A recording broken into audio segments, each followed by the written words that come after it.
Beautiful, dangerous, and breaker of hearts. Men are obsessed with her, secret organizations desire her, and somehow she's still 5 steps ahead of them all.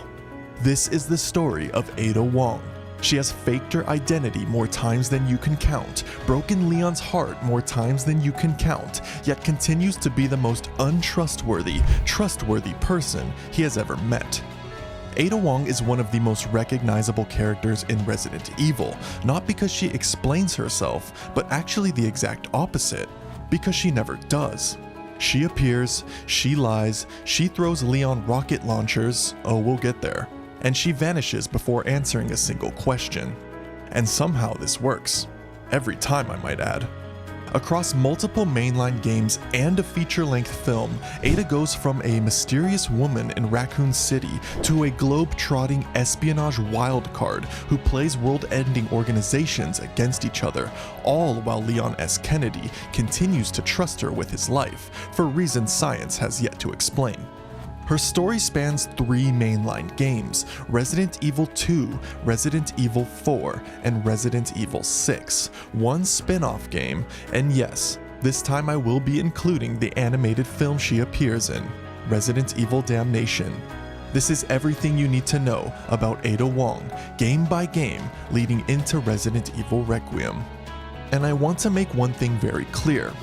Her appearance in Resident Evil 9 is not confirmed. However, let's just say if Leon is involved, history suggests Ada is never really far behind. Really quick, if you do end up enjoying the video, please consider subbing to the channel. As a new channel, it really helps it grow, it's absolutely free, and keeps the Resident Evil content flowing. Now, without further ado, let's start at the beginning. Before bioterrorism went mainstream, before grappling hooks became a personality trait, before Ada Wong started emotionally crippling government agents, there's one thing we need to make very clear. Ada Wong does not have an origin story. She has a security clearance problem. Everything about Ada's early life is unknown, classified, or deliberately withheld.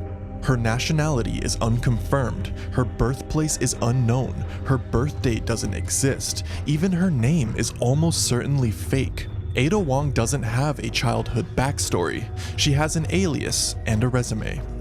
What we do know only makes things worse. Long before Resident Evil 2, Ada was already working as an intelligence agent for one of Umbrella's rival companies. Meaning before Raccoon City ever collapsed, she was already knee-deep in corporate espionage, illegal bioweapons, and people who absolutely should not be trusted with god-complex science projects. At some point, she catches the attention of Albert Wesker, which is never a good sign. Umbrella leadership doesn't trust her. Wesker's response is essentially, she's dangerous, perfect. Around the same time, Ada also works with high-ranking government official Derek C. Simmons. You might remember him from Resident Evil 6.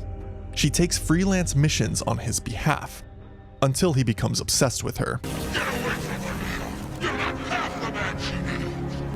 Come with me, my love. We'll be together forever. Adding a whole new layer of discomfort to an already morally questionable career choice. Then, around 1997, Ada is assigned one critical mission: infiltrate the Arklay laboratory. Using forged credentials, she embeds herself in Umbrella's research facility and begins extracting classified data, including by entering a relationship with the lab's chief researcher, Dr. John Clemens, who genuinely believed it was real. His lab login password was John and Ada, which is either heartbreaking or horrifyingly efficient. And that's the difference between Ada Wong and everyone else. Leon stumbles into Raccoon City by accident. Claire is searching for her brother. The city collapses around them. Ada already knew exactly what she was walking into. So when Resident Evil 2 begins, Ada Wong isn't unprepared. She already played the game once, and that's why, when Leon S. Kennedy finally meets her in Raccoon City, he never stood a chance. September 1998. Raccoon City is collapsing, but Ada Wong enters it on purpose. While the city is falling apart, Ada is already on assignment. A rival company wants a sample of William Birkin's experimental G-virus, and with Umbrella in chaos, this is the only window they're ever gonna get. Ada is sent in to retrieve it, quietly, efficiently, and without witnesses. Her mission is overseen by Albert Wesker, an Umbrella executive who, at this point, is actively betraying Umbrella, which means Ada is technically working against Umbrella with Umbrella's head of security, while Umbrella has no idea who she really is. All this confusion and backstabbing is her comfort zone. In the remakes, none of this background is stated directly. Ada's employer is never identified, and her allegiance is left deliberately ambiguous, effectively reframing her as a mercenary operative with her own agenda. How that agenda ends and who it ultimately benefits is left up to interpretation, so take your pick. Her first stop is the Raccoon City Police Department, not for shelter, but because a freelanced journalist named Ben Bertolucci has intel on Umbrella and the Nest Laboratory, which is why we see him arrested in the game. Inside the station, Ada finds two problems. 1. Zombies everywhere. 2. A dashing young man named Leon S. Kennedy. Ada introduces herself using a cover story just believable enough to survive scrutiny. In the original version, she claims she's looking for her boyfriend. In the remake, the story is stripped down to just vague, professional answers. The result is the same. Ada establishes trust, Leon lowers his guard, and the imbalance begins. Leon believes her immediately. This becomes a recurring problem in Leon's life. From Ada's perspective, he's a useful variable. He's armed, cooperative, and extremely willing to help, even going as far as to take a bullet for her. As they move through the police station and underground facilities, Ada quietly uses him to complete her own goal, obtaining a sample of the G-virus. But remember, Leon thinks she is FBI, trying to collect a sample to bring Umbrella to justice. Ada helps Leon multiple times throughout their journey together. This is another theme that will occur frequently. Like, she is major plot armor for Leon. Then somewhere in the middle of all this, something inconvenient happens. Leon catches feelings for Ada. Of course he does. Ada, of course, takes advantage of this and uses him to collect a sample because an injury she picked up along the way. The truth behind the outbreak becomes clear. Umbrella's experiments, the G-virus, William Birkin now mutated into something barely human. For Leon, this is a horrifying revelation. For Ada, it's just another Wednesday. Eventually, Annette Birkin exposes what Ada never intended to say out loud. That Ada is definitely not FBI and has been using Leon to collect a sample of the G-virus to sell to the highest bidder. Leon confronts Ada. Ada doesn't run, she doesn't lie, she pulls a gun. She tells him she was just doing her job, and then she hesitates. She has a clear shot, a mission to finish, and she doesn't pull the trigger. This is where things get complicated. We don't know if that hesitation is because she develops genuine feelings towards Leon. It could also be killing an innocent man fighting for what's right that helped her out, or the guilt of knowing that the mission could kill millions if the virus falls into wrong hands, or a combination of all. Ada doesn't explain herself. She never does. However, this is the first real moment where Ada's cold, calculated, professional demeanor she puts on begins to crack. Anyways, before that moment plays out, Annette shoots Ada and appears to die by falling, as well as other ways in different games and scenarios. Even after being betrayed, this absolutely crushes Leon. But then 5 minutes later, while Leon is facing the T-00 Tyrant, Ada reappears, tosses Leon a rocket launcher, and then disappears again. And this is where her story in Resident Evil 2 ends. Now, something you most likely missed, especially if you're a newcomer to the series, is this little scenario that happens in a spin-off game called Umbrella Chronicles. It shows exactly how Ada escaped Raccoon City after helping Leon. In a cutscene, she openly tells us that something about the meeting with Leon changed her, so that is confirmed. By the early hours of October 1st, 1998, Ada Wong is alive, injured, alone, and still inside a city about to be erased. Per her original orders, she makes her way to the Apple Inn from Resident Evil Outbreak to rendezvous with her contact, only to find that he's already taken his own life after realizing there's no way out. The extraction is gone, the backup is gone, and the mission is effectively over. Then Wesker contacts her. Watching remotely, he expresses disappointment over the failed G-Virus recovery and makes it clear he was fully prepared to let her die. What changes his mind is the one thing Ada did manage to secure, a tissue fragment from William Birkin. That fragment is enough to keep her valuable. Wesker warns her that Raccoon City is about to be destroyed and gives her a single escape route. Use her handy-dandy hookshot to reach an Umbrella helicopter. Suspicious of his motives but out of options, Ada follows the instructions. She fights her way through the city one last time, is slowed down by a tyrant, survives, and makes her escape moments before the missile strike wipes Raccoon City off the map. No debrief, no congratulations, just another clean exit and another employer she won't be trusting again. In the aftermath of the event, Ada's performance is quietly evaluated, and professionally it's considered a success. Despite the failed extraction, her survival, adaptability, and the data she escaped with dramatically increases her value as an asset. Personally, the experience leaves a mark. As she recovers from her injuries, Ada makes a conscious effort to compartmentalize what happened, framing her attachment to Leon as part of the Ada Wong persona, not something real. And when she learns that Derek C. Simmons was responsible for planning the city's destruction, Ada makes one final decision. She cuts ties with him completely. In Resident Evil 4, Ada gets her own campaign called Separate Ways. The lore between the remake and the original are once again a bit different, however all you really need to know is in the original, Ada and Wesker are both working for the rival organization, with Wesker actively betraying them both. That's very Wesker-like. Fun fact, at this point Wesker has already been holding secret meetings with Tricell's African branch from Resident Evil 5.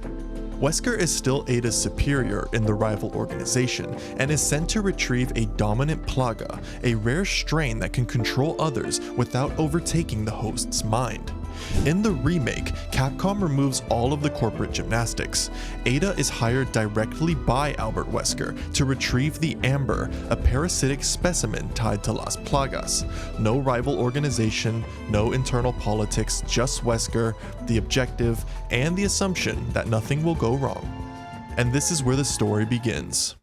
2004, Ada makes contact with Luis Serra, a researcher for the cult Los Illuminados, who discovered the Amber's potential after it sat in storage long enough to legally qualify as a safety violation. Luis proposes a deal. He gives Ada the Amber, and she extracts him from the region. It's a reasonable plan. Naturally, it collapses instantly. Before Luis can deliver, he and the other researchers are forcibly infected with Las Plagas. Luis barely removes the parasite in time, hides the Amber, and is captured. Ada infiltrates Salazar Castle, rescues Luis from captivity, and immediately discovers the second recurring theme of this mission. Nothing stays rescued. They're confronted by cultists and Blackrobe, a terrifying bioorganic enforcer whose abilities include illusions, psychological attacks, and making Ada's life significantly more irritating. Luis is sent to retrieve the Amber, while Ada deals with our new friend. Ada makes her way to the church to meet up with Luis and spots a very familiar face along the way. Leon S. Kennedy. He is here on his own mission to rescue the president's daughter. Ada immediately adopts the classic Ada mindset of using him to get to her own goal. She survives multiple encounters with Blackrobe, helps Leon repeatedly by ringing the church bell and getting this dude off him. She also gets saved by Wesker himself, whose patience at this point is running very thin, going as far as to threaten her. Luis reveals that he needs to create a suppressant, not just for Leon and Ashley, but for Ada as well. Ada allows this detour, because dying would negatively impact the mission. She gathers the ingredients for Luis and runs into Leon. At this point, he has the sense to know she's working for something or someone, but then of course he immediately drops his guard and trusts her. Oh, Leon. She leaves, helps Leon some more, and continues being stalked by Blackrobe until she finally confronts it and kills it, curing herself in the process by literally beating the problem to death. This is her healthiest coping mechanism so far. The mission escalates when Jack Krauser enters the picture, a walking midlife crisis, and the current holder of the Amber. Krauser mortally wounds Luis, steals the sample, and escapes. She helps Leon again, and leaves him once again. Wesker confronts Ada one final time with a change of plans to detonate the entire island along with everyone on it. Ada being Ada, she betrays him to help Leon. Ada eventually retrieves the Amber, but is taken out by Sadler for the final confrontation. Leon saves her this time, a nice change, and together they battle Sadler. She tosses Leon another rocket launcher, and they defeat Sadler. She takes the Amber from Leon and leaves via helicopter. She even offers Leon a ride, but he refuses, knowing that they are on different paths. She may act cold, but we all know she cares for him secretly. She helps him one final time by giving him away off the island and disappears from his life again. On the helicopter, Wesker reveals his full plan: mass sacrifice, global destabilization, and a future shaped by bioweapons. Ada listens, processes it, and then does the most Ada Wong thing possible. She refuses and betrays. She redirects the helicopter at gunpoint, escapes with the Amber, and vanishes, leaving Wesker empty-handed, Leon alive, and the world marginally less doomed than it was an hour ago. We then see Wesker with the corpse of Krauser, and her story ends there.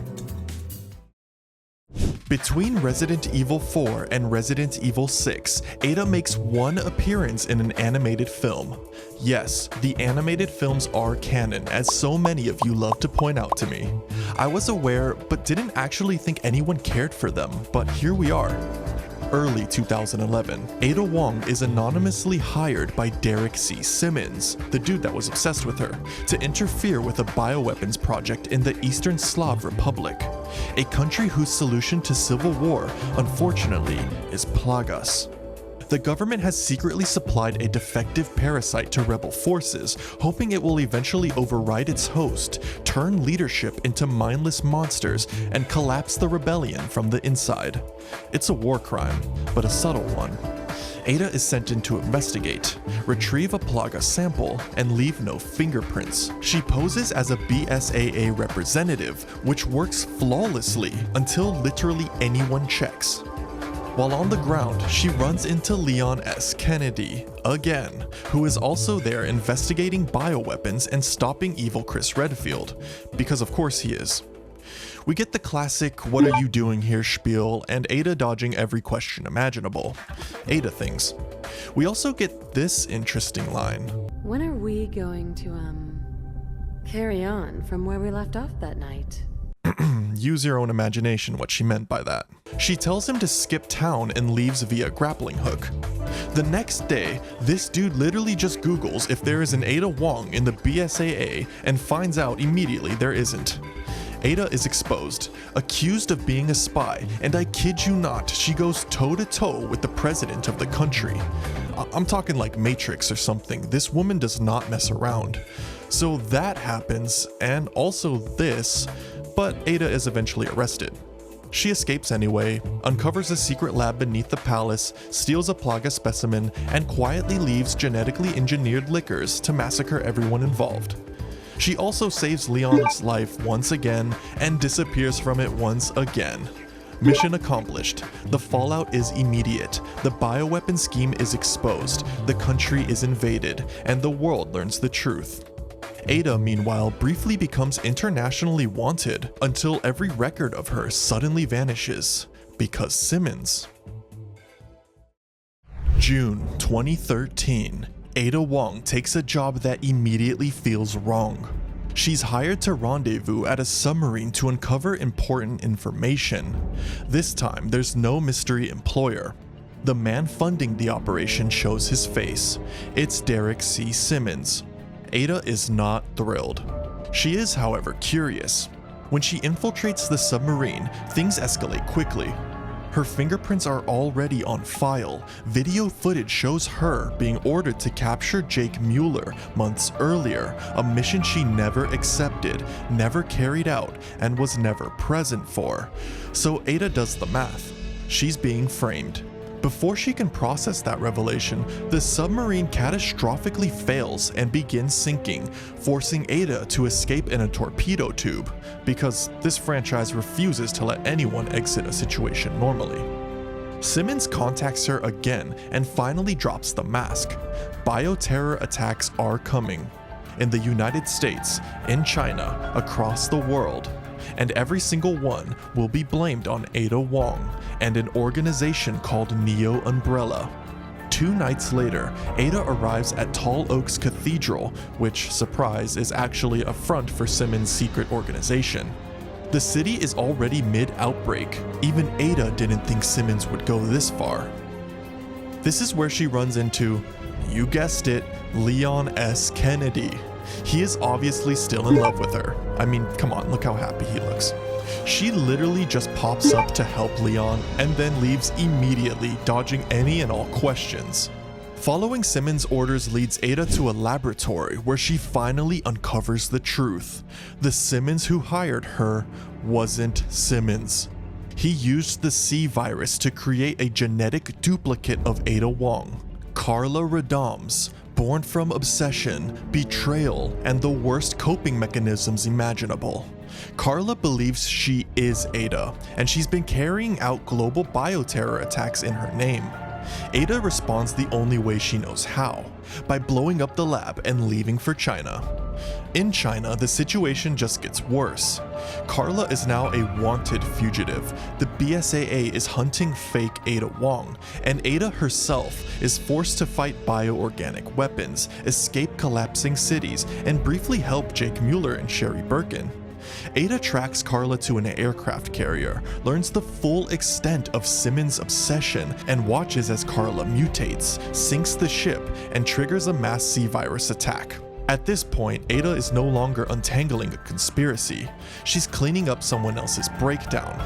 In the final confrontation, Simmons mutates and attacks. Convinced Ada Wong ruined everything. Ada fights back, gets knocked out, and we have this really cute scene of Leon protecting an unconscious Ada, while the hyper-obsessed Simmons tries to kill them and take her for himself.